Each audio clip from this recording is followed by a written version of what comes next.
Is ramp parking ever a good idea? Let's talk about it. Coming up.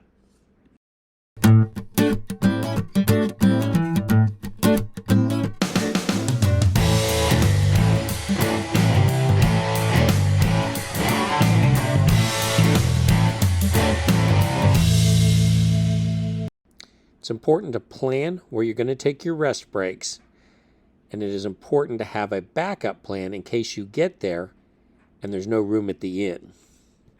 We've all seen it, trucks stacked up on the entrance and exit ramps of a rest area. It happens.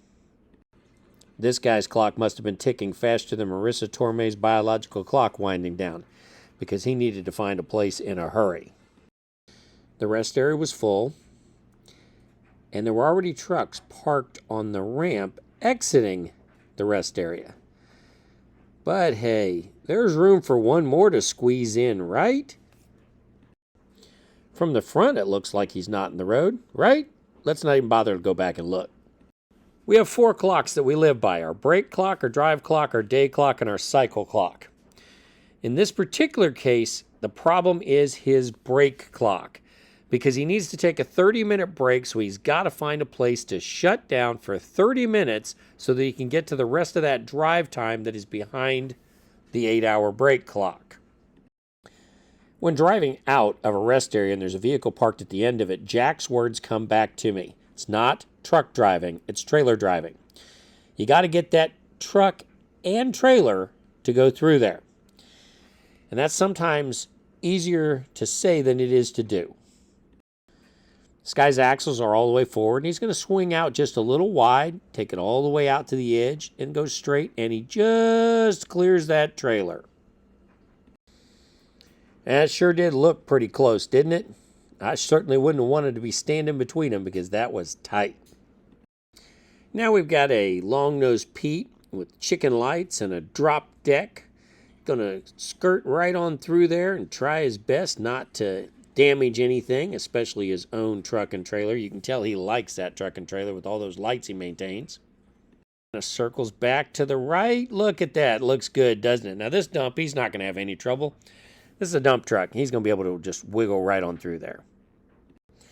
Now personally, I never park on ramps, not even for a 30-minute break. Parking on a ramp, I'm not going to get any rest, because I'm going to be constantly looking in my mirror as every vehicle works its way around. And I'm going to be worried about that knock on the door from the state police or DOT officer telling me, hey, bring out your logbook. We want to go ahead and write you a summons. It's best to find a legal parking place to put your truck in when you want to take that break, or you need to take that break. And it can be done. Now let's watch this truck work its way through. Got hazmat placards on it. Looks like some flammable stuff. And he's coming right along there. Watch him go way out left. And, uh-oh, he hit the trailer. We all know that sound, that screeching fingers on the chalkboard when your teacher accidentally hit it with the chalk wrong. Yeah, that's the sound that comes from 2 trailers scraping together. What did he do wrong? He was truck driving, not trailer driving. He wasn't watching where his trailer went. Instead, he was watching where the truck went.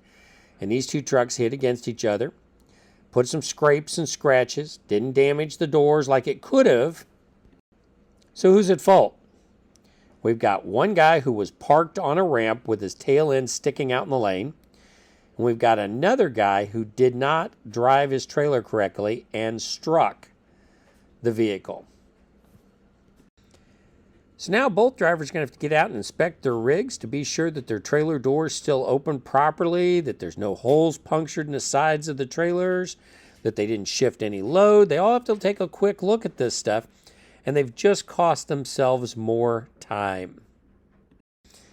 Sometimes there's no choice. We just have to find a place to stop. I don't want to have to try and explain something like this to safety department. So I use Trucker Path to look ahead, find out how many spaces are located at the place I want to stop for a break, and check a prediction to see if it looks like it's going to be full when I get there. This is Midlife Trucker, enjoying every day at work. Remember to like, share, and follow for more content.